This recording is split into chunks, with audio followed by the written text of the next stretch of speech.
নমস্কার, আমি ডায়েটিশিয়ান তামান্না সরকার। আজকে একটা নতুন কিছু টপিক নিয়ে আবারও সকলের সামনে। 2025 সালের আগামীকাল অর্থাৎ 13 মার্চ 13ই মার্চ সারা পৃথিবীতে ওয়ার্ল্ড কিডনি ডে পালিত হয়। প্রতি বছর এই দিনটি 13ই মার্চ সর্বসমক্ষেই পালিত হয়, সেলিব্রেট হয়। তার একটাই কারণ, অ্যাওয়ারনেস, সচেতনতা বৃদ্ধি। কিডনি অর্থাৎ বৃক্ক, এই অঙ্গটির সচেতনতা বৃদ্ধি। কিভাবে আমরা এই অঙ্গটিকে ভালো রাখতে পারবো, অঙ্গটিকে সাথে নিয়ে এবং আমাদের জীবনযাত্রার মানকে ভালোভাবে বজায় রেখে কিভাবে সুস্থ রাখতে পারবো, তার জন্যই এই উদ্যোগ। প্রতি বছর একই দিনে কিডনি ডে পালিত হয়। তো আগামীকালের কিডনি ডে এর উপলক্ষে আজকের এই নিবেদন আমার তরফ থেকে এবং নিউট্রায়াল মান্ত্রার পক্ষ থেকে সকলেই আপনারা এখন বর্তমানে লাইভ দেখতে পাচ্ছেন। তো এই বছর 2025 সালের মার্চ মাসের 13 তারিখ ওয়ার্ল্ড কিডনি ডে পালিত যেটা হবে, মানে কালকে হতে চলেছে, তার জন্য অনেক ধরনের কর্মসূচি, ক্যাম্পেইন, বিভিন্ন শোজ, ওয়েবিনার এগুলো অ্যারেঞ্জ করা হয়, প্রতি বছরই হয়। উপস্থিত থাকেন বিভিন্ন অভিজ্ঞ চিকিৎসক, পুষ্টিবিদ এবং অন্যান্য অনেকেই যারা এই রিলেভেন্ট ফিল্ডে রয়েছেন। তো এই বছরের ওয়ার্ল্ড কিডনি ডে এর থিম বা মূল বিষয়টি হচ্ছে, আর ইওর কিডনি ওকে? আপনার বৃক্ক কি সঠিক অবস্থায় আছে? সে কি ভালো আছে? এটি হচ্ছে এবারে থিম। এবং যেটা বলা হয়েছে যে কিডনি হিলিং এর কথা আমরা আলোচনা করব, কিডনি হেলথের কথা আলোচনা করব, এবং আর ইউর কিডনি ওকে এই থিমকে সামনে রেখে আমাদের আজকের এই আলোচনা। কারো যদি কোনো ধরনের কোয়ারি থেকে থাকে, প্রশ্ন থেকে থাকে, অবশ্যই নির্দ্বিধায় করতে পারেন। সেগুলো নিয়ে আমি আস্তে আস্তে আলোচনা করব। তো ওয়ার্ল্ড কিডনি ডে উপলক্ষে are your kidney okay, detect early, protect kidney health, এই টপিকটির ওপর ভিত্তি করে এবারের কর্মসূচিগুলি নেওয়া হয়েছে। এইবার প্রশ্ন হচ্ছে, আর ইউর কিডনি ওকে? আপনার কিডনি কি সুস্থ আছে? সেটা জানার উপায় কি? সেটি জানার অনেক উপায় আছে, সেগুলোতে আমি আসবো। তার আগে যেটি বলা, সিমটমসে আসবো, কজেসে আসবো, ফ্যাক্টরসে আসবো, রিস্ক ফ্যাক্টরে আসবো, প্রিভেনশনে আসবো, সমস্ত বিষয়তেই আস্তে আস্তে আলোচনা হবে। আগে আমরা দেখে নিই যে এই কিডনি রোগ বা বৃক্ক সমন্বিত যে রোগ, সেটার মধ্যে কোন কোন ডিজিজ গুলো বা কোন কোন রোগগুলো পড়ে, যেটা নিয়ে টোটাল একটা কিডনি সিনড্রোম বা ডিজিজ হতে পারে। প্রথমে আছে AKI অর্থাৎ অ্যাকিউট কিডনি ইনফেকশন, তারপরে ক্রনিক কিডনি ডিজিজ, যেটা নিয়ে প্রায় অনেকেই ভুক্তভোগী। সিকেডি স্টেজ হয়, স্টেজ 1, স্টেজ 2, 3, 4, 5। তো আলটিমেটলি যদি কিডনি ফেলিয়ার হয়ে যায় তাহলে ডায়ালিসিস এর মতো কিছু অপশন পড়ে থাকে, অথবা কিডনি ট্রান্সপ্ল্যান্টের দিকে চলে যায়। এছাড়া নেফ্রাইটিস, নেফ্রোসিস, এগুলো তো রয়েইছে। এছাড়া যেটা এখনকার দিনে খুব বেশি দেখা যায় মানুষের মধ্যে, বিশেষত পুরুষ মহিলা এবং বোথ দুজনের মধ্যে, আগে একটা টাইম ছিল বলা হতো যে পুরুষদের মধ্যেই বেশি দেখা যায়, কিন্তু এখন কিন্তু পুরুষ মহিলা সকলের মধ্যে এটা ছড়িয়ে গেছে। That is hyperuricemia, high uric acid level. এছাড়াও রয়েছে UTI, যেটা মেয়েদের মধ্যে খুব কমন, ইউরিনারি ট্র্যাক ইনফেকশন, এগুলো তো আছেই। এছাড়া কিডনি স্টোন, বর্তমানের সমাজ অবস্থাতে এবং আমাদের লাইফস্টাইলের জন্যই কিন্তু কিডনি স্টোন গুলো মারাত্মক হারে বাড়ছে এবং বাড়তে থাকে। তো কিডনি স্টোনের মধ্যে পড়ে যায়।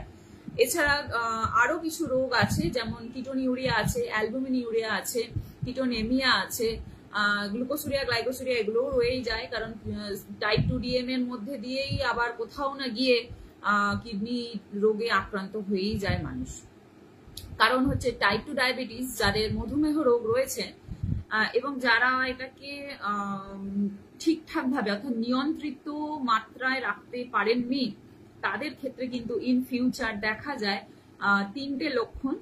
ফার্স্ট ইজ ডায়াবেটিক রেটিনোপ্যাথি, অর্থাৎ রেটিনার কিছু সমস্যা হয়, চোখে দেখতে একটু প্রবলেম হয়।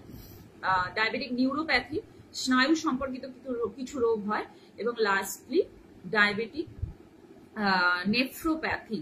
তো দ্যাট ইজ আমাদের নেফ্রোলজি ইউনিটের মধ্যে পড়ে, যেটা কিডনির রোগ। তো তো ডায়াবেটিস যদি কন্ট্রোল না থেকে থাকে এবং কারোর যদি হাই ব্লাড গ্লুকোজের সমস্যা থেকে থাকে, অথবা যদি আমরা দেখতে পাই যে হাইপার গ্লাইসেমিয়া হয়ে রয়েছে এবং যেটা কন্ট্রোল নয়, আনকন্ট্রোল, সেই ক্ষেত্রে কিন্তু অনেক সময় এই ডায়াবেটিক রেটিনোপ্যাথি, নিউরোপ্যাথির পাশাপাশি নেফ্রোপ্যাথিটা খুব বেশি আমাদের চোখে পড়ে। তো কিডনি ডিজিজের অনেক ভাগ রয়েছে, আমরা যেগুলো জানি সেগুলো ছাড়াও হিউজ হিউজ জায়গা আছে কিডনি ডিজিজ। প্রত্যেক বছর প্রতিটা সময়, মানে আমরা যদি স্ট্যাটিস্টিক্স দেখি তাহলে হয়তো প্রতি 1 মিনিটেও কিছু কিছু মানুষ এই কিডনি রোগের শিকার হয়েই থাকেন। তার একটা বড় কারণ ল্যাক অফ নলেজ, দ্বিতীয় কারণ হচ্ছে অনিয়ন্ত্রিত খাদ্যাভ্যাস এবং জীবনযাত্রা, 3 নম্বর কারণ হচ্ছে অ্যালকোহল, 4 নম্বর কারণ জেনেটিক্স হতেও পারে, 5 নম্বর কারণ বা রিস্ক ফ্যাক্টর যদি বলে থাকি দ্যাট ইজ ডায়াবেটিস, এবং সর্বোপরি ওবেসিটি, স্থূলত্ব। ওবেসিটি হলেও কিন্তু কিডনি ডিজিজ দেখা যায় এবং সেটা যদি কন্ট্রোল না হয় পরবর্তী ক্ষেত্রে কিন্তু কিডনি ফাংশন ভালোভাবে করে না, কাজ করে না, অ্যান্ড আমাদের কিডনির বিভিন্ন রোগ হতে থাকে। এবার আমরা বুঝবো কি করে কিডনি ডিজিজ আছে বা আমার হতে পারে বা ইন ফিউচার ডেভেলপ করতে পারে? তার একটা মূল কারণ হবে হাই ব্লাড প্রেশার, অর্থাৎ উচ্চ রক্তচাপে যারা ভুগছেন, উচ্চ রক্তচাপে যারা রয়েছেন বা যাদের ব্লাড প্রেশার ফ্লাকচুয়েট করে, কখনো কম কখনো বেশি, অনিয়ন্ত্রিত থাকে, তাদের ক্ষেত্রেও কিন্তু কিডনি ডিজিজের একটা মারাত্মক সমস্যা দেখা দিতে পারে ইন ফিউচার। তো রক্তচাপকে কন্ট্রোলে রাখা, নর্মালে রাখা গ্রহণযোগ্য।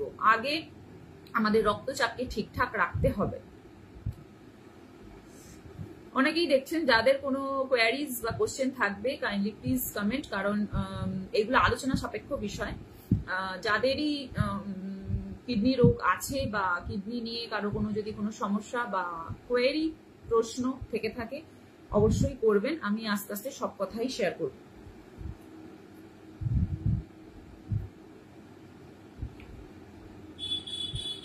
এবার হাই ব্লাড প্রেশারের কথা বলা হচ্ছে, উচ্চ রক্তচাপ। এবার আমরা সকলেই জানি আমাদের নর্মাল যে ব্লাড প্রেশার সেটা কিন্তু 120/80 মিলিমিটার/Hg, কিন্তু অনেক সময় 130/82, এরকমও থাকতে পারে। সেটাকেও আমরা মোরাললেস নর্মাল ধরে নেব, কারণ এগুলো নির্ভর করে। যখন 140-এর উপরে সিস্টোলিক প্রেশার এবং ডায়াস্টোলিক প্রেশার 95-এর উপরে চলে যাবে, তখন কিন্তু তাকে আমরা হাই ব্লাড প্রেশার বলবো। তো হাই ব্লাড প্রেশার হলে বা যারা উচ্চ রক্তচাপের রোগী আছেন তাদের একটু কিডনি সাপোর্ট দরকার হয়, তাদের একটু কিডনিকে ভালো রাখার প্রয়োজন হয়, এবং এটা কিন্তু আর্লি স্টেজেই। আমি আজ থেকে 5 বছর বা 10 বছর পরে গিয়ে ভাববো সেটা নয়, কারণ হার্ট অ্যাটাক হোক বা কিডনির কোনো প্রবলেম হোক বা লিভার কোনো ডিসফাংশন হোক, ডিসলিপিডেমিয়া হোক, যেটাই হোক না কেন, কোলেস্টেরলের প্রবলেম হোক, প্রত্যেকটা জিনিসই কিন্তু আমাদের আগে থেকে, অর্থাৎ আর্লি সিমটমস দিয়ে থাকে। আমরা যদি নেগলেক্ট করি কোনো কারণে, সেই ক্ষেত্রে কিন্তু কিডনি ডিজিজ মানে একেআই থেকে সিকেডি স্টেজ 1, 2, 3, 4, 5-এও কিন্তু পৌঁছে দিতে পারে, এবং সেই ক্ষেত্রে পেশেন্টকে বাঁচানো একটু সমস্যা হয়ে যায়। তো যে সমস্ত সিমটমস গুলো আমাদেরকে দেখাচ্ছে সেগুলোকে প্লিজ ইগনোর করবেন না। ইগনোর না করা, এটা হচ্ছে সব থেকে প্রথম অ্যাওয়ারনেস, কারণ আমরা খুব সহজেই খুব ছোটখাটো জিনিস ইগনোর করে যাই। এবং অনেকে হয়তো শুনেছেন আমি কেন বারবার এই ইগনোরেন্স এবং অ্যাওয়ারনেসের কথাটা বলি, প্রত্যেকটা শোতেই বোধহয় বলি। রিসেন্টলি একজন সাউথ ইন্ডিয়ান হয়তো যিনি ছিলেন, তার নাম নিচ্ছি না, তো উনি কিন্তু ইউটিউবের মতো কিছু জিনিস অথবা সোশ্যাল মিডিয়া থেকে প্রাপ্ত কিছু online diet plan or something like that, এগুলো ফলো করেছেন এবং সেই জায়গা থেকে কিন্তু সেই তরুণীর মৃত্যু ঘটেছে। এবার প্রশ্ন হচ্ছে, মৃত্যু কেন ঘটবে? লিভার, কিডনি, এগুলো হচ্ছে আমাদের ডিটক্সিফিকেশন অর্গান।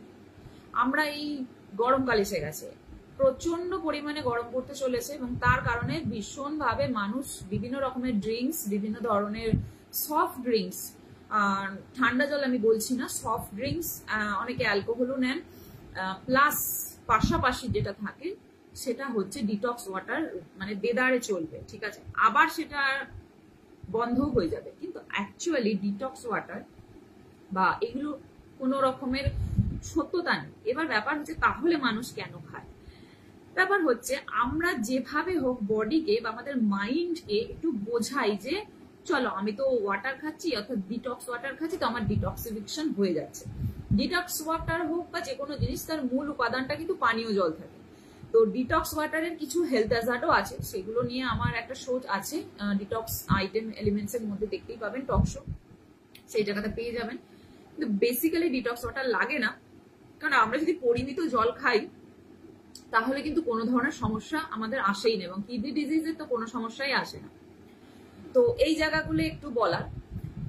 তো ডিটক্স ওয়াটার, অ্যালকালাইন ওয়াটার, এগুলো অ্যাকচুয়ালি কি? অ্যাকচুয়ালি হচ্ছে আমার বডিকে, মাইন্ডকে, মানে মাথাকে, মনকে, মস্তিষ্ককে এই জিনিসটা বোঝানো যে তুমি একটা বেশ ডিটক্সিফিকেশনের মধ্যে রয়েছো, এবং সেই জায়গা থেকে তুমি বিভিন্ন উপায়ে জল পান করছো।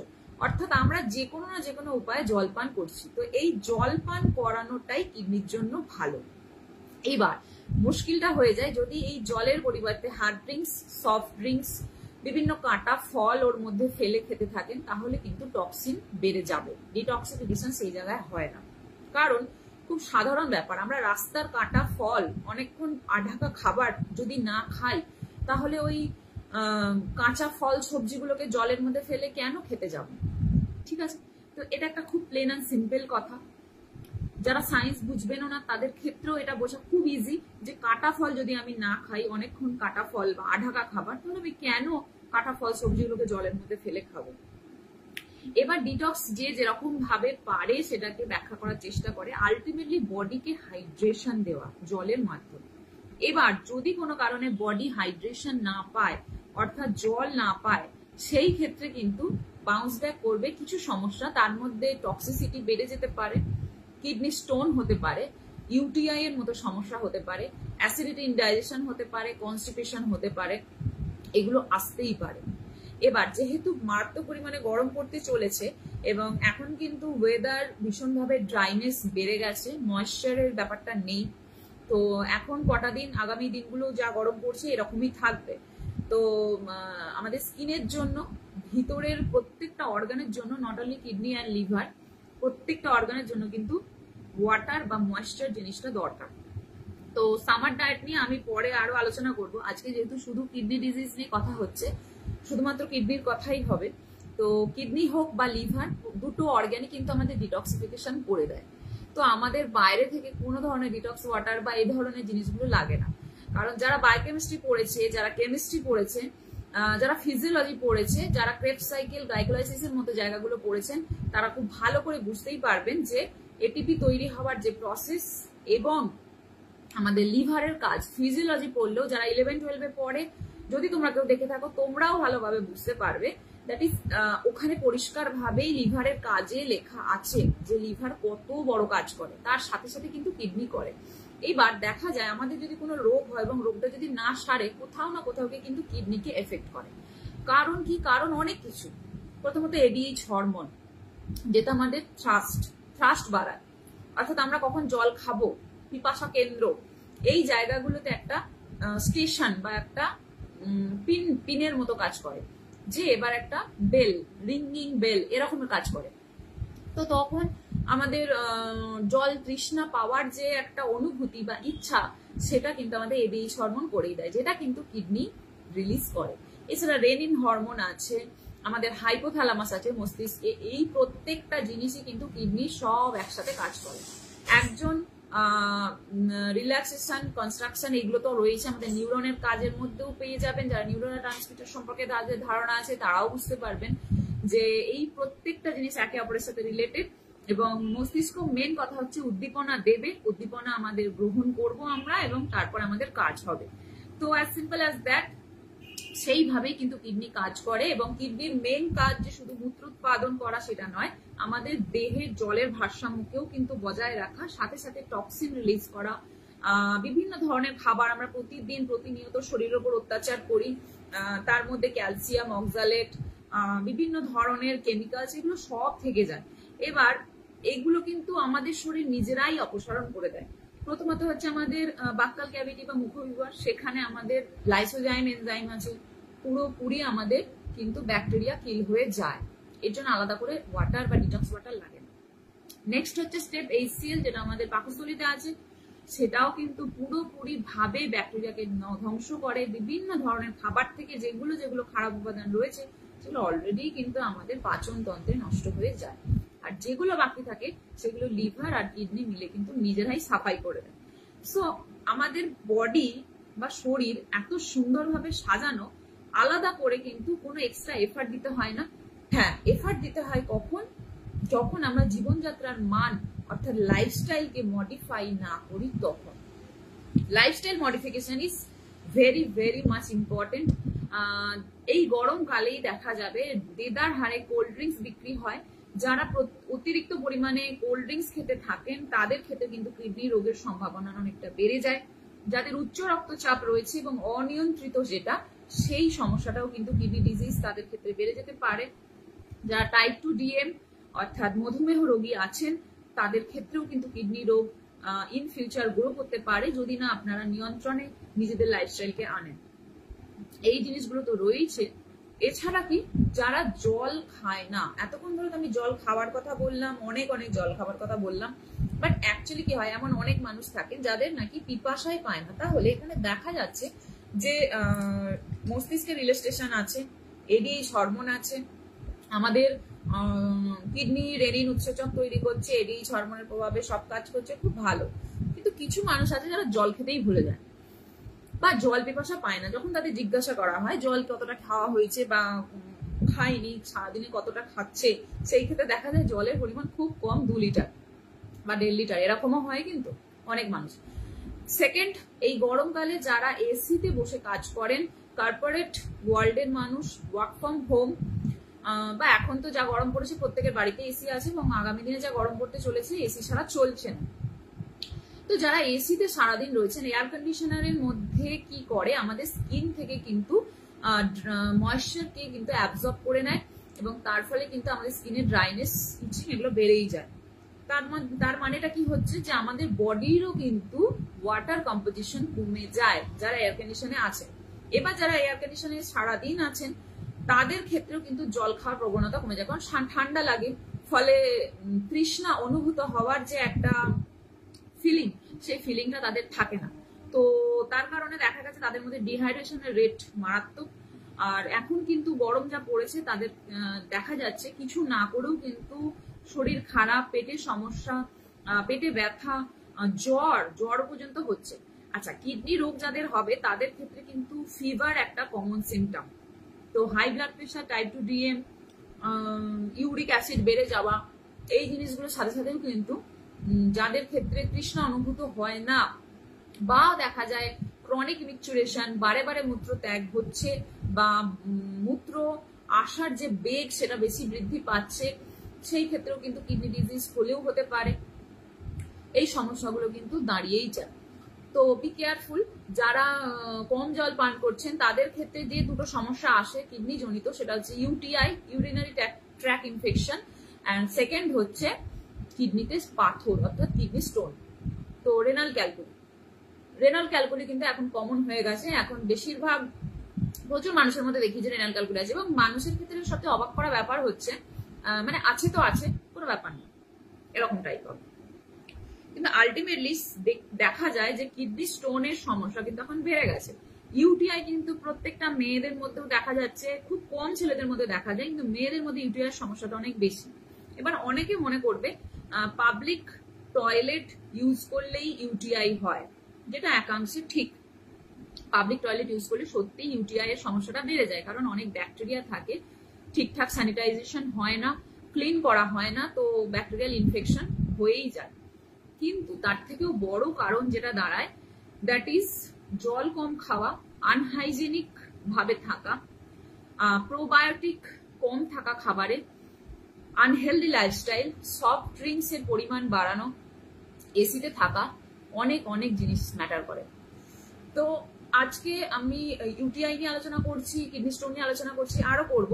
তার আগে একটু দেখে নেব, অনেকেই জয়েন করেছেন, অনেকেই দেখছেন, কারোর যদি কোনো কোয়ারি থাকে প্লিজ কমেন্টে জানাবেন। যাই হোক, এবার আমরা কিডনি নিয়ে আলোচনা করছি ওয়ার্ল্ড কিডনি ডে উপলক্ষে। তো কিডনি ডিজিজ নিয়ে আলোচনা হচ্ছে। কিডনি ডিজিজ যে আমার হয়েছে বা হতে পারে সেটার জন্য আমি বলছিলাম আমরা বুঝবো কি করে। তো বোঝার জন্য কতগুলো প্যারামিটার্স রয়েছে, কিছু টেস্টও রয়েছে। এইখানে একটা গলদ হয়ে যায় যে মানুষ কিন্তু টেস্ট করাতে চায় না।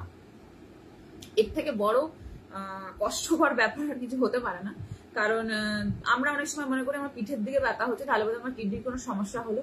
এটা একটা লক্ষণ অবশ্যই, কারণ পিঠের দিকে ব্যথা তো আমাদের কিডনি উদর গহ্বরের দিকে তো থাকেই, বাট উদর গহ্বরের দিক থেকে পৃষ্ঠদেশে থাকে, একটু পিঠের দিক করে কোমরের পাশে থাকে কটিদেশে। তো দুপাশে দুটি অর্থাৎ এক জোড়া কিডনি আছে। কিডনি শেপটা অনেকটা সিমের দানার মতো দেখতে হয়। কিডনি থেকে দুটো গবিনী বা ইউরেথ্রা নালী বের হয়, সেটা মূত্র থলিতে গিয়ে যুক্ত হয় এবং আলটিমেটলি সেখানে থাকে ব্লাডার বা মূত্রথলি, যাকে আমরা বলি ইউরিনারি ব্লাডার, এবং তার তলায় একটা ছোট্ট মতো নালী ইউরেথ্রা, এবং তারপরে মূত্রছিদ্র থাকে। তো ইউরিনারি ট্র্যাক ইনফেকশন ঠিক ওই ইউরিনের নালীটার মধ্যে অর্থাৎ মূত্র নালীর মধ্যে কিন্তু ইনফেকশন হয়। আর যখন রেনাল ক্যালকুলি হয় অর্থাৎ বৃক্কে পাথর হয়, তখন কিডনিকে যদি আমরা প্রস্থচ্ছেদে এইভাবে কাটি তাহলে বৃক্কটা দুভাবে খুলে যাবে এবং এই জায়গাতে কিছু পিরামিডাকার শেপ আমরা দেখতে পাবো কিডনির, সেগুলোকে রেনাল পিরামিড বলা হয়। ঠিক ওর মাঝে মাঝে অর্থাৎ খাঁজের মধ্যে জমা হয় পাথর। পাথর কেমন পাথর? একদম নুড়ি পাথর, যেগুলো হয়তো আপনারা রাস্তায় দেখেছেন বা নদীর ধারে বেড়াতে গেলে দেখতে পাবেন। ছোট ছোট নুড়ি পাথর, অ্যাশ কালারের হয়, কালো হতে পারে, সাদা হতে পারে, একদম পাথরের মতোই দেখতে হয়। তো এখন অনেক ধরনের সার্জারি হয়ে গেছে। রেনাল পেলভিসের মধ্যে দিয়ে ডিকিউ পিরামিডের মধ্যে দিয়ে বেলুন সার্জারির মাধ্যমে পাথর তুলে ফেলা হয়, অনেক রকমই আছে। এছাড়াও বলা হয় যদি আমরা সঠিক পরিমাণে জল পান করি সেই ক্ষেত্রেও কিন্তু কিডনিতে যে পাথর হয় সেটা মূত্রের মাধ্যমে বেরিয়ে যায়, বাট ইটস টু পেইনফুল। কারণ গলিয়ে বের করানো এক জিনিস আর পাথর বের করার এক জিনিস, কারণ খুবই কষ্ট হয় এবং পেটে অসম্ভব যন্ত্রণাও হয়। তো এবার হচ্ছে আমাদের যে কিডনি রোগ হয়েছে বা হতে পারে তার সিমটমস গুলো কি কি। প্রথমেই হচ্ছে পিঠের দিকে ব্যথা করতে পারে, ঘন ঘন জ্বর আসতে পারে, বমি ভাব হতে পারে কিন্তু বমি হবে না, এরকম একটা সিচুয়েশন আসতে পারে। প্রচন্ড পরিমাণে মূত্রের বেগ বাড়তে পারে, কিন্তু যখন ইউরিনেশনের জন্য কেউ যাবে ইউরিন কিন্তু পাস হবে না, অর্থাৎ মূত্র ত্যাগ হবে না। তো এটা একটা বড় সিমটমস। এছাড়াও যারা টাইপ 2 ডিএম এর মধ্যে থাকেন, যাদের ডায়াবেটিক নেফ্রোপ্যাথির সমস্যা এসে যায়, তাদের ক্ষেত্রে ক্রিয়েটিনিনের মাত্রা বেড়ে যায়। জেনারেলি মেল যারা আছেন পুরুষ, তাদের ক্ষেত্রে 1-এর বেশি হয়ে যায়, ফিমেলদের ক্ষেত্রে 1-এর একটু কম থাকে, বাট জেনারেলি ক্রিয়েটিনিন যখন বেড়ে যায় তখন 1, 1.5, 2 এরকমও কিন্তু হয়ে যায় এবং দ্যাট ইজ হিউজ। তো ক্রিয়েটিনের মাত্রা বেড়ে যাওয়া, সোডিয়াম পটাশিয়ামের মাত্রা বেড়ে যাওয়া, ক্লোরাইড এটার মাত্রা বেড়ে গেলে কিন্তু আমরা বুঝতে পারবো যে কিডনিতে কোনো সমস্যা হচ্ছে। ঠিক এটা সূত্র ধরেই প্যারামিটার্স গুলোতে চলে আসি। যে প্যারামিটার্স গুলো আমরা চেক করতে থাকলে বুঝতে পারবো যে আমাদের অ্যাকচুয়ালি কোনো কিডনির প্রবলেম আছে নাকি নেই। ফার্স্টলি সেরাম অর্থাৎ রক্ত দিয়ে, রক্তের মাধ্যমে আমরা টেস্ট করে বুঝে নিতে পারি যে আমাদের কিডনিতে কোনো রোগ আছে কিনা। তো ফার্স্টলি হচ্ছে ক্রিয়েটিনিন, অবশ্যই serum creatinine, serum urea, serum uric acid, sodium, potassium, chloride, ion, এইগুলো দেখা। এর পাশাপাশি থাকে BUN blood urea nitrogen, EGFR অর্থাৎ গ্লোমেরুলাস ফিল্ট্রেশন রেট। আমাদের যে গ্লোমেরুলাস আছে কিডনির মধ্যে, বাউমান ক্যাপসুল অ্যান্ড গ্লোমেরুলাস, এই দুটোর একটি যন্ত্র। তো সেই যন্ত্রের মধ্যে দিয়ে কত হারে জল ছেঁকে বের করছে কিডনি, তার একটা হার বা সূচক বা মাত্রা আছে, that is EGFR। EGFR rate দেখলেও আমরা বুঝতে পারি যে আমাদের কিডনি ভালো আছে নাকি কিডনি কোনো সমস্যা আছে। এছাড়া আমরা USG কুক করতে পারি, KUB, K for kidney, U for urethra, B for bladder. তো KUB করলেও কিন্তু আমরা কিডনির সমস্যা আদৌ আছে কিনা সেটা আমরা জানতে পারি। এইগুলো কিছু কিছু আমাদের প্যারামিটার টেস্টের রেজাল্ট, যেগুলো দেখলে খুব সহজেই জানা যায় কিডনির কোনো সমস্যা আছে কিনা। আর এরপরে এইগুলো কতদিন অন্তর যদি করানো উচিত কেউ জিজ্ঞাসা করেন, তাহলে সেই ক্ষেত্রে বলবো বছরে একবার, যাদের কোনো সমস্যা নেই। যাদের অলরেডি কিডনি ডিজিজ আছে তারা 3 মাস অন্তর করাবেন, আর যারা একটু বেশি অ্যাওয়ারনেস রাখতে চান তাদেরকে বলবো অ্যাটলিস্ট 6 মাস অন্তর করানো টেস্ট, যে কোনো টেস্ট জাস্ট একটা রুটিন ফলো আপের মধ্যে পড়ে যায়। সেটা করানো খুবই ভালো। কারণ ইউএসজি করলেও কিন্তু অনেক সময় মানে ইউএসজি কেউবি ছাড়াও ইউএসজি হোল অ্যাবডোমেন করলেও আমরা কিডনির জায়গাগুলো দেখতে পারি এবং সেখানে রেনাল সিস্ট আছে নাকি রেনাল পেলভিসে কোনো স্টোন আছে, ক্যালকুলি আছে, এগুলো সব জানা যায়। তো এইগুলো একটু করা ভীষণভাবে দরকার, কারণ বর্তমান দিনে সুস্থ থাকা একটা বড় দায় হয়ে গেছে। কারণ আমাদের লাইফস্টাইল মানে মারাত্মক খারাপ এবং সেই জায়গা থেকে কিন্তু আমরা কতটা ভালো রাখতে পারি নিজেদেরকে সেটাই বড় চ্যালেঞ্জ। তো সেই ক্ষেত্রে আমার যেটা সাজেশন থাকবে, অন্তত বছরে একবার হোল চেক আপ করা প্লিজ। কারণ বর্তমানে দুনিয়াটা ছেড়েও যদি আমরা যাই, আগামী দিনে যত আমরা 2026, 27, 28, 30, 2050 পর্যন্ত এগোতে থাকবো, লাইফ স্প্যান যতটা বেড়েছে তার থেকেও কিন্তু কমতে থাকবে, ডিজিজ প্রন হয়ে যাচ্ছে। ছেলেরা মেয়েরা প্রত্যেকে, বাচ্চাদের ক্ষেত্রেও কিন্তু সবাই জানেন যে ডায়াবেটিস আসে, টাইপ 1। তো সেই ক্ষেত্রে কিন্তু কেউই এখানে ছাড় পাবে না। তো আমি একটা কথা সবসময় বলি, যেটা হচ্ছে নেচার অর্থাৎ আমাদের প্রকৃতির মা এবং আমাদের শরীর, এইগুলোর সাথে যারা খেলা করবে তারা কিন্তু সেই একই জিনিস ফিরে পাবে। মাদার নেচার অ্যান্ড আমাদের টোটাল বডির সাথে যদি তুমি খেলা করো, ভালো করতে পারো, খারাপ করতে পারো, যেটাই করবে তুমি সেটাই ফিরে পাবে। এটা হচ্ছে ইউনিভার্সাল রুল। এটা মানে আমার রুল নয়, এটা ইউনিভার্সাল রুল। প্রকৃতির সাথে এবং নিজের শরীরের সাথে খেলা করা কিন্তু খুব একটা ভালো জিনিস নয়। তো প্লিজ বি অ্যাওয়ার। শুধুমাত্র অ্যাওয়ারনেসের জন্যই আমাদের প্রচেষ্টা সবসময় মানুষকে ভালো রাখার চেষ্টা করা।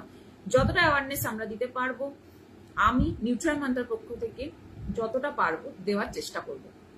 এবার আমরা চলে আসি কখন কখন কিডনি ডিজিজ গুলো বা যা যা আমি বললাম সেই ক্ষেত্রে একটু বেশি প্রন টু হয়, অর্থাৎ কখন আমরা ডিজিজ প্রন বেশি হব। প্রথমত আমি যেটা বললাম যে যাদের মধ্যে ইলেকট্রোলাইট ইমব্যালেন্স থাকে না, যারা সফট ড্রিঙ্কস এর প্রতি একটু বেশি অ্যাডিক্টেড, গরমে প্রচন্ড পরিমাণে সফট ড্রিঙ্কস কিনে খেতে থাকেন, সোডা ওয়াটার কিনে খান, মকটেলস যারা খায়, কারণ মকটেলস এর একটা বড় উপাদান হচ্ছে সোডা ওয়াটার, ঠিক আছে, স্প্রাইট, এই ধরনের জিনিসগুলো থাকে যার মধ্যে বেসিক্যালি চিনি আর নুন ছাড়া কিছু লাগে না। তো এইগুলো যারা লিমিটলেস খেতে থাকবেন তাদের ক্ষেত্রে কিডনির সমস্যা আসবে।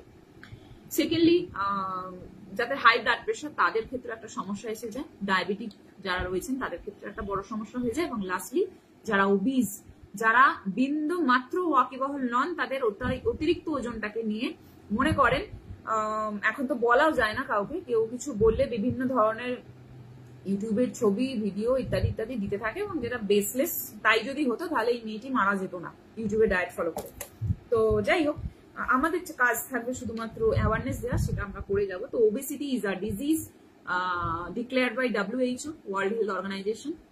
তো WHO যেটাকে ডিজিজের আখ্যা দিয়েছে, সাজেস্ট করেছে, এবং সেই জায়গা থেকে আমরা কিন্তু ওবেসিটিকে বা স্থূলত্বকে একটা রোগ বলবো, যে রোগটা হলে সমস্ত ধরনের রোগ কিন্তু আমাদের শরীরে এসে যায়, like kidney disease, cholesterol high, high uric acid, kidney আমাদের লিভারের সমস্যা, তারপরে fatty liver, kidney disease, type 2 DM, high blood pressure, হার্টের প্রবলেম, অ্যান্ড ইভেনচুয়ালি আস্তে আস্তে মানুষ পুরোপুরি মানে সমস্ত শরীরটা ঝাঁঝরা হয়ে যায়।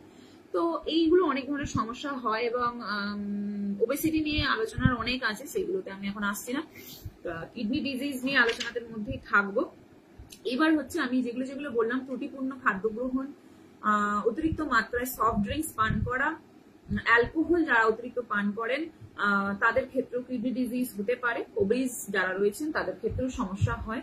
যারা অতিরিক্ত পরিমাণে প্রসেস খাবার খান, অর্থাৎ যে খাবারে নুনের মাত্রা, চিনির মাত্রা অত্যন্ত বেশি, ফাস্টফুড, জাঙ্ক ফুড যেগুলো যারা খেয়ে থাকেন, যারা হোম ডেলিভারি মানে অর্ডার করে ফুড অ্যাপ থেকে অর্ডার করে খাবার খান, এবং একদিন দুদিন নয়, রেগুলারই প্রায় দেখা যায় উইকলি হয়তো 4 বার হয়েই যায়, তাদের ক্ষেত্রেও কিন্তু সমস্যাগুলো বেড়ে যায়। তো এইগুলো একটা সমস্যা। এছাড়াও সব থেকে বড় সমস্যা হচ্ছে ল্যাক অফ এক্সারসাইজ। বর্তমান দিনে সেডেন্টারি লাইফস্টাইলে যারা একদম স্বল্প মানের পরিশ্রমী, তারা এতটুকু পরিশ্রম করতে চায় না। সেরকমই হয়, কারণ আমি যদি নিজের বডিকে বসিয়ে রাখি তাহলে সেই ক্ষেত্রে বডিও কিন্তু আর মানে উঠে দাঁড়াতে পারবেন না। তো সেই ক্ষেত্রে অন্তত 15 মিনিট হাঁটাও কিন্তু খুব জরুরি হয়। এবং এই যে বসে থাকা সারাদিন একটা জায়গাতে, এখান থেকে কিন্তু স্পন্ডেলাইটিস বা লাম্বার স্পাইনে কিছু সমস্যা এগুলো কিন্তু দেখা দিচ্ছে বর্তমান দিনে। এবং এখানে কিন্তু খুব বয়স্করা এফেক্টেড নয়, ভীষণ ভাবে 30 বা 30 নিচের ছেলেমেয়েরাই বেশি এফেক্টেড হয়। তো প্লিজ নিজের জায়গা থেকে একটু উঠে দাঁড়ান বা বসুন, দুটো খাবারের মাঝখানে ইন্টারভ্যালটা বজায় রাখুন। এক নাগারে যদি আমরা কাজ করে থাকি বিজনেস পারপাসে বা আইটি যারা প্রফেশনাল রয়েছেন তারা প্লিজ একটু ঘোরাঘুরি করুন, কারণ মুভমেন্ট ভীষণভাবে দরকার। তো ল্যাক অফ এক্সারসাইজও কিন্তু কিডনি ডিজিজের একটা বড় কারণ হতে পারে। নেক্সট, এবার আমি ইউটিআই আর হাই ইউরিক অ্যাসিড এগুলো নিয়ে একটু আলোচনা করছিলাম, কিডনি স্টোন নিয়ে আলোচনা করছিলাম, কারণ কিডনির ডিজিজের জায়গাটা হিউজ।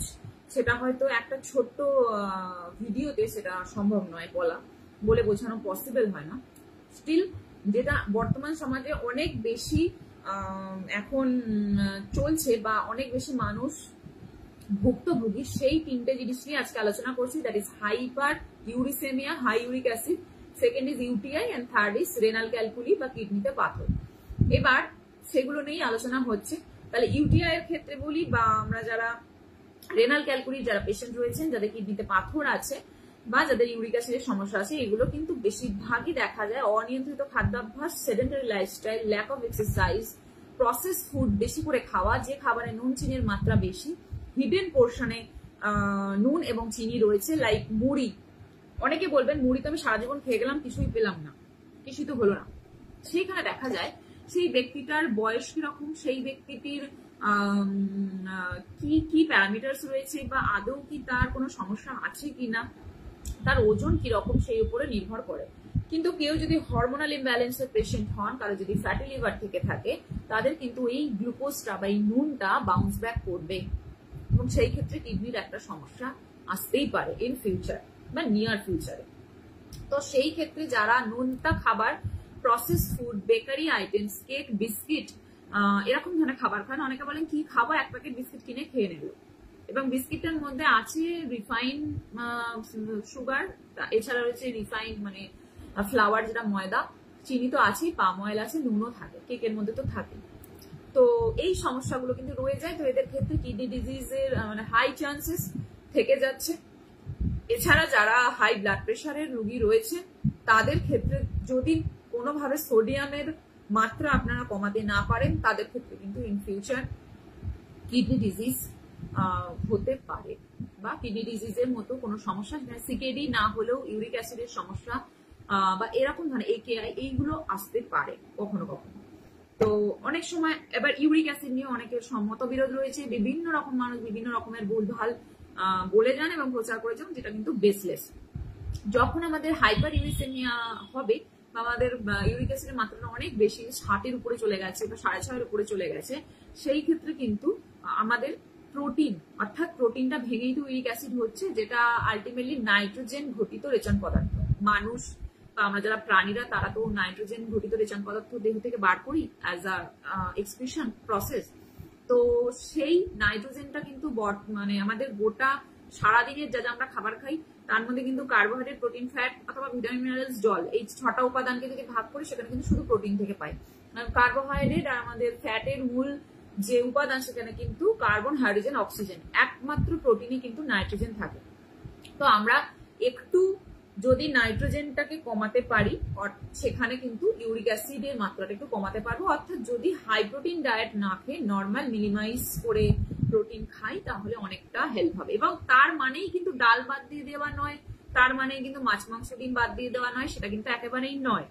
তো আমরা কিন্তু এইগুলোকে রেখেও আমাদের ইউরিক অ্যাসিডকে ভালো রাখতে পারি। আর আরেকটা যে বড় মিথ মানুষের মধ্যে ছড়িয়ে যায়, সেটা হচ্ছে দানা, বিভিন্ন ধরনের জিনিসের দানা বাদ দিয়ে দেওয়া, যেটাও একটা বেসলেস কথা। অ্যাকচুয়ালি দানাতে থাকে কি, আমাদের ফ্রুটস এন্ড ভেজিটেবলস এর মধ্যে যে দানা থাকে, সেটা তো রিপ্রোডাকশন, প্রোডাকশনের জন্য হয়। এবার কিছু কিছু সিডস আছে যার মধ্যে প্রোটিনের পার্টটা বেশি, লাইক শিমের দানা। শিমের দানা কিন্তু পরবর্তী ক্ষেত্রে ডাল হয়, শুকিয়ে ওটাকে। বরবটি, কলাইয়ের দানা, এগুলো কিন্তু পরবর্তী ক্ষেত্রে যেগুলো আমরা কাউপি বলি বা যে রেড গ্রাম ডাল, এই ধরনের যে ডালগুলো হয়, যেগুলো শুকিয়ে প্রসেস করে আমরা নতুন করে ডাল খাই আর কি, তো সেই ক্ষেত্রে অনেক সময় প্রোটিনের মাত্রা একটু বেড়ে যায়। কিন্তু একটা দুটো দানাতে কিন্তু ইউরিক অ্যাসিডের মতো সমস্যা হয় না। মেইন যেটা প্রধান জিনিস, যেটা আমাদের এক্সক্লুড করতে হবে রেগুলার ডায়েট থেকে, দ্যাট ইজ অ্যালকোহল, সামুদ্রিক যে কোনো মাছ, অ্যান্ড 3 নম্বর হচ্ছে অর্গ্যান মিট, মাংসের মেটে লিভার, কিডনি, ইন্টেস্টাইন, ব্রেন এরকম ধরনের যে অর্গান পার্ট আছে সেগুলো বাদ দেবো, কারণ পিউরিন রিচ খাবার। এবং লাস্টলি হচ্ছে মাটন বা রেড মিট বাদ দেওয়া খুব দরকার ইউরিক অ্যাসিডের ক্ষেত্রে। তো এগুলো বাদ দিলেই আর পরিমিত জল খেলে এক্সারসাইজ করলে কিন্তু ইউরিক অ্যাসিডের থেকে মোটামুটি আমরা ভালোই থাকতে পারি। তো বেকার সিডস গুলো বাদ দেওয়ার কোনো প্রয়োজন হয় না। টমেটোর দানা, পেয়ারার দানা, এই দানা ওই দানা এগুলো বাদ যায় না, কারণ এর মধ্যে অতটাও কিছু থাকে না। তবে হ্যাঁ, যারা ভেজিটেরিয়ান আছেন তাদের ক্ষেত্রে কিছু অয়েল সিড আছে, বা যারা নন ভেজ আছেন, যারা এখন বর্তমানে এখন একটা হাইপ উঠেছে সিডস ছাড়া চলবে না, সিডস কিন্তু আমাদের লাগে, কারণ মাই প্লেট আরডি ক্যালকুলেশনে কিন্তু সিডস আছে, তো সিডস লাগে। কিন্তু তার মানে লিমিটলেস সিডস খাওয়া নয়, সিডস খুব কম পরিমাণে লাগে। সিডস মিনস অয়েল সিড বা তৈলবীজ। তো একসাথে যারা অনেক অনেক সিডস খান তাদের ক্ষেত্রে ওটা কমবে। তো আপনারা যে কোনো ধরনের স্পাইসেস সিডস খেতে পারেন, লাইক মেথি, জিরে, অনেক ধরনের জিনিস থাকে সেই জিনিসগুলো। আর ধরে নেওয়া যেতে পারে চিয়া সিডস, যারা করতে মানে এগুলো তো এখন হাইপ হয়েছে, flax seeds, chia seeds, pumpkin, watermelon seeds খাও, মানে বারণ নয়, কিন্তু লিমিটলেস যেন না হয়, তখন আমাদের প্রোটিন বাড়বে। কারণ ভেজ ডায়েটে যারা থাকেন বা আমরা কিন্তু একটা good amount of veg protein এই সিডস গুলো মানে অয়েল সিড থেকে পেয়ে যাই। তো সেই ক্ষেত্রে লিমিটলেস সিডস যদি আমরা খাই, অনিয়ন্ত্রিত ভাবে সিডস খেয়ে যাচ্ছি, সেই ক্ষেত্রে কিন্তু ইউরিক অ্যাসিডের সমস্যা বাড়তে পারে। কিন্তু আমরা যদি নিয়ন্ত্রিত মানে হারে খেতে থাকি তাহলে কিন্তু কোনো সমস্যা হয় না। দীপান্বিতা কমেন্ট করছে, thank you Dipanwita, dietician Dipanwita Saha, okay অনেকেই চিনবেন। একদমই ঠিক। দেখো, এই জিনিসগুলো মানুষের মধ্যে এত মিসকনসেপশন হয়ে যায় আর এই হাইপটা এত ওঠে যে আসল ভালো জিনিসগুলোকে বাদ দিয়ে এই ধরনের খাবারগুলোকে খেতে থাকে, এবং ফলে কখনোই তার ইউরিক অ্যাসিডটা ভালো হয় না। তারপরে টমেটোকে বাদ দিয়ে দেওয়া হয়, কিন্তু আমি প্রথমেই শুরু করেছি যে ডিহাইড্রেশন নিয়ে কথা বললাম, গরমের কথা বললাম, রেনাল ক্যালকুলি নিয়ে বললাম যে জল আমরা পরিমিত ইনটেক করি না। এবার দেখো, পানীয় জল মানে যেটা খাচ্ছি সেই জলটা ঠিক আছে, কিন্তু এমন কিছু খাবার আছে যেখান থেকে কিন্তু আমরা খুব ভালো মাত্রায় জল বা ময়েশ্চার পেয়ে যাই। তার মধ্যে একটা হচ্ছে আমাদের টমেটোর মধ্যে কিন্তু ভিটামিন এ, সি যেমন থাকে, লাইকোপিনও থাকে, এবং 90% জল থাকে, এটা ভুললে চলবে না। তাহলে সেই জলটা যেটা ইউরিক অ্যাসিডে খুব দরকার, যেটা কিডনির বিপাক অর্থাৎ আমাদের এই মেটাবলিজমকে ঠিক করবে, ইউরিক অ্যাসিডকে নিয়ন্ত্রণে রাখবে, সেটাকেই বাদ দিয়ে দেওয়া হচ্ছে, তাহলে কি করে চলবে? তো এরকম অনেক অনেক মিসকনসেপশন থেকে যায় ইউরিক অ্যাসিড নিয়ে, কিডনি ডিজিজ নিয়ে, যেইগুলোকে আমাদের মধ্যে সচেতনতা আরো বৃদ্ধি করা খুব দরকার। তো সেই জন্য এই প্রচেষ্টা। নেক্সট আসি আমরা ইউটিআইতে। ইউটিআই এর ক্ষেত্রে আমি যেমন বললাম যে অনেকে মনে করেন যে পাবলিক টয়লেট ইউজ করলে ইউটিআই হয়, সেটা অনেকাংশে ঠিক, কিন্তু যারা জল কম খান, যাদের মধ্যে বিশেষ করে মেয়েদের মধ্যে দেখা যায় বাইরে বেরোলে টয়লেট যাব না, অর্থাৎ ইউরিনেশনকে চেপে রাখা, ইউরিনের বেগ আসছে বাট তাকে চেপে রাখছে, রিলিজ করছে না, তখন কিন্তু ব্লাডারে চাপ পড়ে এবং সেই ক্ষেত্রেও কিন্তু ইউটিআই এর সমস্যা হতে পারে। ঠিক আছে, আবার অনেক এরকম থাকে বাড়িতে আছে নর্মাল, কোনো কিন্তু সমস্যা নেই, কিন্তু কোন একটা কাজ করছে, সেই জায়গাতে ইউরিনেশন এর একটা বেগ এলো, কিন্তু সেই ইউরিনে গেল না, বাড়ির কাজের মধ্যে ডুবে গেল, এবং আস্তে আস্তে ওটা কিন্তু সাপ্রেসড হয়ে যায়। সাপ্রেসড হয়ে গেলে কিন্তু ইউরিনেশন আর হবে না, তখন কিন্তু ইউটিআই এর জন্ম দিতে পারে। তো এইগুলো কিন্তু মেয়েদের মধ্যে বেশি দেখা যায়। ছেলেদের ক্ষেত্রে একটা সমস্যা, এইগুলো খুব আসে না, বাট অনেক সময় এখন ট্র্যাক ইনফেকশন হয়ে যেতে পারে। থার্ডলি হচ্ছে মেয়েদের ইউরিনেশন করার যে প্রসেস, ছেলেদের এবং মেয়েদের ক্ষেত্রে ইউরিনেশন প্রসেসটা একটু ডিফারেন্ট হয়। তো ছেলেরা জেনারেলি যেখানে ইউরিনটা পড়ছে সেই জায়গা থেকে অনেকটা দূরে থাকে, অর্থাৎ তাদের ইউরিনারি ট্র্যাক বা ইউরেথ্রা অনেক দূরে থাকে, বাট মেয়েদের যে ইউরিনেশন প্রসেস অর্থাৎ বসে মূত্র ত্যাগ করা, সেই জায়গাকে হয় ভ্যাজাইনাল ওপেনিং প্লাস ইউরেথ্রা, ওই ঠিক মূত্র ত্যাগের জায়গাতে গিয়ে খুব কাছাকাছি থাকে, এর ফলেও কিন্তু একটা ইনফেকশন চান্স থেকে যায়। এবার আমাদের দেখো, ভ্যাজাইনাল যে ওপেনিংটা যদি বলি, বা যদি আমরা ইউরেথ্রার কথা বলি, মূত্রনালী বা মূত্র ছিদ্রের কথা, সেই জায়গাটা কিন্তু মনে রাখতে হবে ক্ষারীয়, অর্থাৎ বেস থাকে, তাই না? তো অর্থাৎ সেই ক্ষারীয় অংশটার মধ্যে যদি এখন আমরা অ্যাসিডিক কিছু জিনিস করতে থাকি, লাইক বারে বারে সাবান দিয়ে প্রাইভেট পার্টকে পরিষ্কার করা, এবার অনেকে বলবেন না আমি তো সাবান ডিটারজেন্ট ব্যবহার করি না, আমি না ইন্টিমেট ওয়াশ ব্যবহার করি। এবার আমার প্রশ্ন হচ্ছে, যে জিনিসটাতে জল দিলে ফেনা হবে তাতে ক্ষার আছে, যে জিনিসের মধ্যে ফেনা হবে না বা কম ফেনা হবে সেটাতে কিন্তু ক্ষার থাকে না, অ্যাসিডিক জিনিসটা বেশি থাকে, যেটা আমাদের দরকার। বাট ক্ষার হলে কিন্তু সমস্যাগুলো বেশি বেড়ে যায়। তাহলে ইন্টিমেট ওয়াশ যদি এতই ভালো হতো তাহলে সেখানে ফেনা হতো না। তো বারে বারে ইন্টিমেট ওয়াশ ইউজ করা, ইউরিনেশন প্রসেস, ইউরিনকে চেপে রাখা, বাইরে বেরোলে বা না যাওয়া, মানে যাবো না এরকম একটা ব্যাপার, তো এইগুলো থেকেও কিন্তু ইউটিআই জন্ম দেয়। তো লিমিটলেস কারণ থাকে। তো একদিনে কিন্তু আমাদের কিডনি রোগ হয়ে গেল, কিডনির ইউরেথ্রার প্রবলেম হলো, ইউরিক অ্যাসিড বেড়ে গেল, কিডনিতে স্টোন হয়ে গেলে, এগুলো একদিনে হয় না, হতে পারে না। ওই যে বললাম, শরীরের সাথে যেরকম বিহেভ করবে শরীর কিন্তু সেভাবেই ফিরিয়ে দেবে। সত্যি তাই। হ্যাঁ, সবাই মানে কি বলতো, না বুঝেই সব করে যায়, এবং সব থেকে বড় সমস্যা হয়ে যায় এখন মানুষকে কোনো জিনিস বোঝানো যায় না, এবং বোঝানো গেলেও মানে ধরো আমি বলছি, যে সত্যি প্রকৃত শিক্ষিত হবে এবং যাদের মধ্যে ধৈর্য থাকবে সে কিন্তু বোঝার চেষ্টা করবে। মানুষ না জানতেই পারে, কিন্তু আমি যে সব জানি, মানে আমি অ্যাজ এ ডায়েটিশিয়ান সব জানি এটাও কিন্তু নয়। আমিও কিন্তু প্রতিদিন তোমাদের থেকে শিখি, প্রতিটা পেশেন্টের থেকে শিখি, ছেলে মেয়েদের থেকে শিখি, স্টুডেন্টদের থেকে শিখি, বড়দের থেকে শিখি, সবসময় শিখি। লাইফ আমাদের কত কিছু শেখায়। বাট আমি যে সব জানি এই ধারণাটা যদি মানুষ নিজের মধ্যে থেকে ত্যাগ করতে না পারে তাহলে কিন্তু তাকে বাঁচানো খুবই মুশকিল হয়ে যায়। আজকে অ্যান্টাসিডের 4টে ওষুধের নাম মানুষের খুব মুখস্থ থাকে।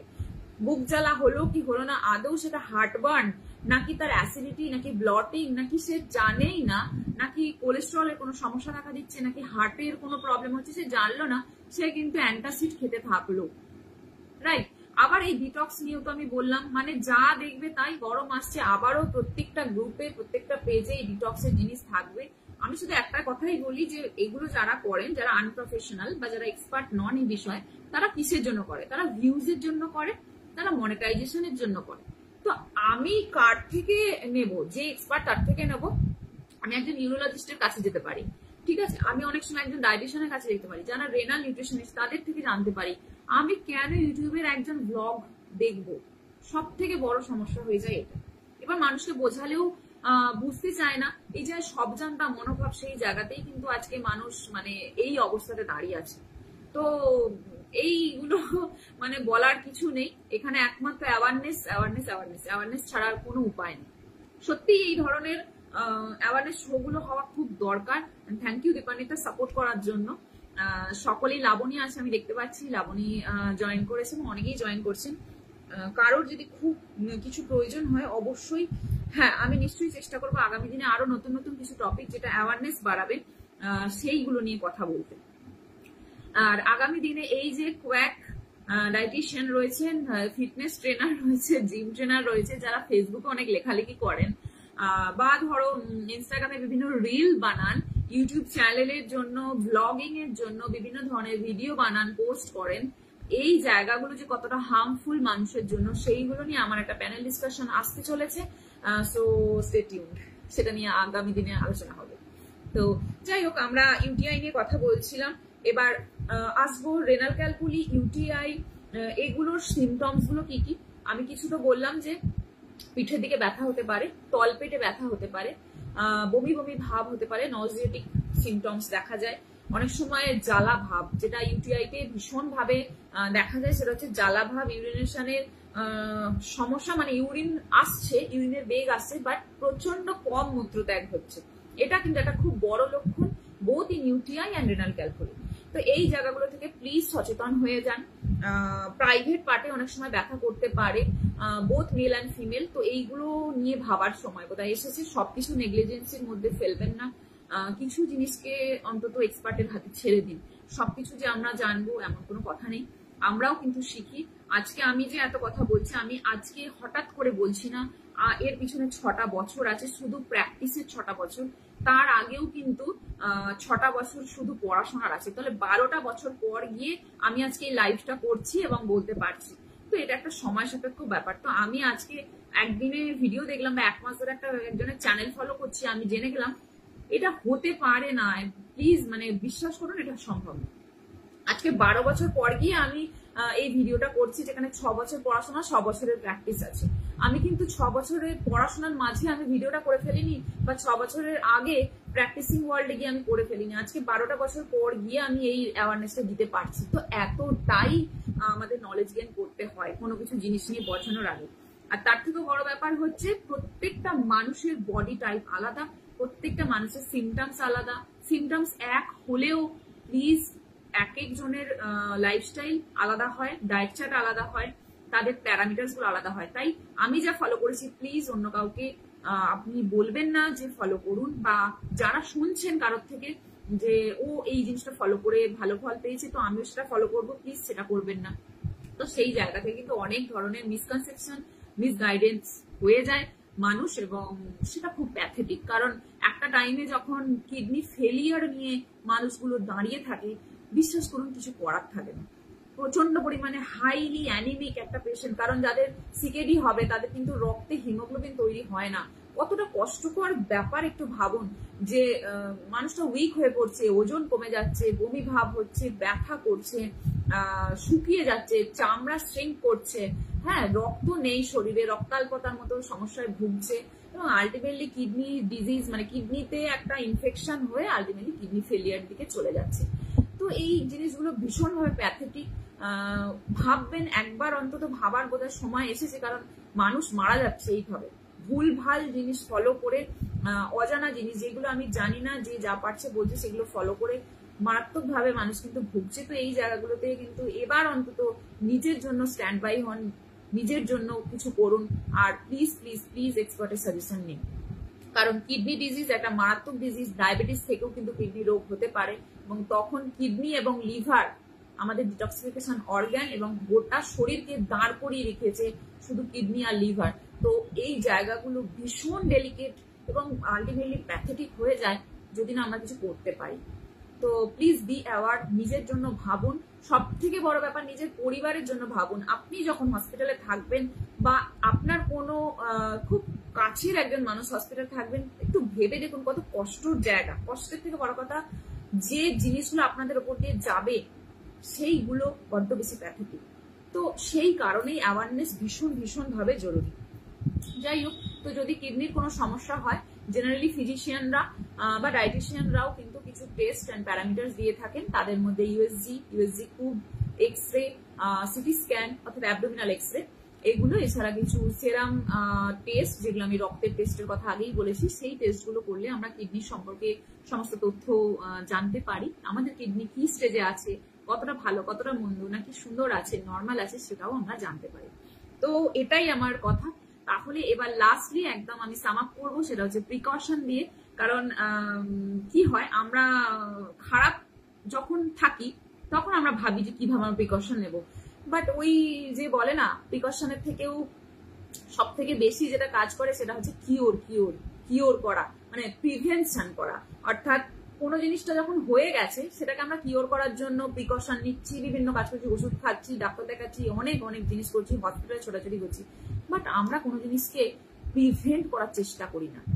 আজকে কিন্তু 5-6 বছর আগে থেকে হার্ট অ্যাটাক বলি, বা ইউরিক অ্যাসিডের সমস্যা বলি, বা কিডনির রোগ বলি, ডায়াবেটিস বলি, এগুলো সব কিছু আমাদের কিন্তু 5-6 বছর আগে থেকে সিমটমস আমাদের বডি দিয়েই দেয়। তাহলে আমরা বুঝি না কারণ কেন আমরা নেগলেক্ট করি। তাহলে prevention is better than cure. Prevent করুন, প্লিজ প্রিভেন্ট করুন। প্রিভেনশন ভীষণ ভীষণ ভীষণ ভাবে দরকার আমাদের বর্তমান দিনে, কারণ লাইফস্টাইল আমাদের মারাত্মক ক্ষতি করছে, এবং তার থেকেও বড় ব্যাপার, আমরা যে পরিবেশে বাস করছি সেটা একটুও ভালো নয়। আগামী দিনে মানে এল নিনোর জন্য জানেন গরম ভীষণভাবে পড়তে চলেছে। অর্থাৎ আমাদের গ্লোবাল ওয়ার্মিং থেকে আরম্ভ করে এনভায়রনমেন্টাল বিভিন্ন ফ্যাক্টরস আছে, সোশিও ইকোনমিক ফ্যাক্টরস রয়েছে, ইমোশনাল অনেক ফ্যাক্টরস আছে, পারিবারিক ইস্যুস আছে, অনেক জিনিস আছে যেটা আমাদের হাতে নেই। সেটা আমরা নিয়ে ভাববে সময় যদি দিয়ে দিই কোনো লাভ হবে না, বাট যেটা আমাদের হাতে আছে সেটা হচ্ছে prevention. Please please please prevent করুন, নিজের শরীরের জন্য, নিজের জন্য, নিজের ফ্যামিলির জন্য প্লিজ প্রিভেন্ট করুন। তো এই ক্ষেত্রে আমি কয়েকটা পয়েন্টই জাস্ট বলবো। ফার্স্ট ইজ ব্যালেন্স ডায়েট করুন, সুষম আহার। খাদ্যের 6টি উপাদান, carbohydrate, protein, fat, vitamin, minerals এবং জল, এই 6টি উপাদান সমভাবে বন্টন করে খাবার খান। 2 নাম্বার হচ্ছে পরিমিত জল পান করুন। 4 লিটার, এখন কিন্তু গরম যা পড়েছে, মেল ফিমেল বোথ 4 লিটার কিন্তু চলে যাবে, কারণ মারাত্মক পরিমাণে ডিহাইড্রেশন হতে চলেছে এবং হচ্ছেও। কারণ আমরা কিন্তু মোটামুটি মূত্র ত্যাগ করি 1.5 থেকে 2 লিটার। তো আমি যদি 2 লিটার জলই খাই তাহলে 2 লিটার তো মূত্রই ত্যাগ হবে। তাহলে আমার শরীরের অন্যান্য অ্যাবজর্পশন, অন্যান্য কাজ, মেটাবলিজম এগুলো কি করে করবে? খাবার হজম হবে কি করে? রাফিস তৈরি হবে কি করে? মল তৈরি হবে কি করে? কিচ্ছু হবে না। জলসাম্য জাস্ট ধূলিসাৎ হয়ে যাবে। তাই 4 লিটার অ্যাটলিস্ট 3.5 লিটার জল পান খাওয়ার চেষ্টা করুন। 3 নাম্বার হচ্ছে পরিমিত খাবার খান। অতিরিক্ত মাত্রায় খাবার খাবেন না। বাইরের খাবারকে অ্যাভয়েড করুন। যতটা সম্ভব প্রসেস খাবার থেকে বাদ দিন। নর্মাল ভাত ডাল সবজি খান, রুটি সবজি খান, মাছ মাংস ডিম খান, লিন মিট খান, সবজি খান, ফল খান, সিজনাল খাবার খান, তাহলেই হবে। এক্সট্রা কিচ্ছু লাগে না, সত্যি বলছি কিচ্ছু লাগে না। এবং আমি যখন ডায়েট চার্ট প্রোভাইডও করি, যদি এখানে কেউ নিয়ে থাকেন তিনিও বলতে পারবেন যে কোনো ধরনের মানে হাবিজাবি জিনিস থাকে না, জাস্ট ঘরোয়া খাবার থাকে, যেটা আমরা খাই সেটাই খাই, এটুকুই লাগে। আমরা পরিমিত আহার করলেই ঠিকঠাক হয়ে যায়। 4 নাম্বার হচ্ছে এক্সারসাইজ করুন। অন্তত 15 মিনিট হাঁটা প্রত্যেকের জন্য জরুরি। অ্যাক্টিভ থাকুন, সেটা হতে পারে যোগাসন, হতে পারে normal running, skipping, spot jogging অথবা ওয়াকিং আমরা করতে পারি, ব্রিস্ক ওয়াকিং। আর প্রত্যেকটা খাবারের মাঝখানে একটু করে গ্যাপ দেওয়ার চেষ্টা করুন। তবে হ্যাঁ, সেই গ্যাপটা যেন অনেক না বেড়ে যায় সেটা খেয়াল রাখতে হবে। ভরপেটে এক্সারসাইজ করবেন না। সকাল আর সন্ধ্যেটা আর ডিনারের আগেটাও বেশ ভালো রকম একটা সময়, যে সময় আমরা এক্সারসাইজ করতে পারি, হাঁটতে পারি। যারা দীর্ঘক্ষণ একই নাগারে বসে থাকেন সেই জায়গায় আমি বলবো একটু উঠে পায়চারি করুন, অন্তত 10 থেকে 15 মিনিট। আমার সময় নেই প্লিজ বলবেন না, 15 মিনিট সময় সবার কাছে থাকে। It's all about priority. কতটা আপনি নিজেকে প্রায়োরিটি দিচ্ছেন, নিজের সংসারকে, নিজের জীবনকে, নিজের ফ্যামিলিকে এবং সর্বোপরি নিজেকে। আমি সবসময় বলি নিজের জন্য ভাবুন, প্লিজ প্লিজ নিজের জন্য করুন। তো আমাদের এক্সারসাইজ কিন্তু করা উচিত। যোগব্যায়াম না করতে পারেন অন্তত হাঁটুন, হাঁটলেই কিন্তু অনেক সমস্যার সমাধান হয়ে যায়। অ্যান্ড 5 নাম্বার হচ্ছে ঘুম, পর্যাপ্ত স্লিপ। যদি আমরা পর্যাপ্ত ঘুমাই অর্থাৎ ঠিকঠাক টাইমে, তার মানে এই নয় কিন্তু ঘুমের যে টাইম, কারণ মেলাটোনিন হরমোনের একটা রিলিজিং ফ্যাক্টর থাকে, রাত 9টা থেকে শুরু হয়ে যায়।